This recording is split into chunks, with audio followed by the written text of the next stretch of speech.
Nghĩ bạn nó dài đấy, có người thợ mình sẽ đi lên trước cái thay này mình và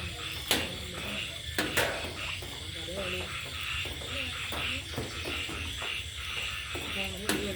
cũng đèn đèn nó đi lên được bữa nó thay ngoài đây cái đèn nó nổi xuống nó đẩy lên xuống nó cũng tốt cũng trời cũng rất quay á nổi không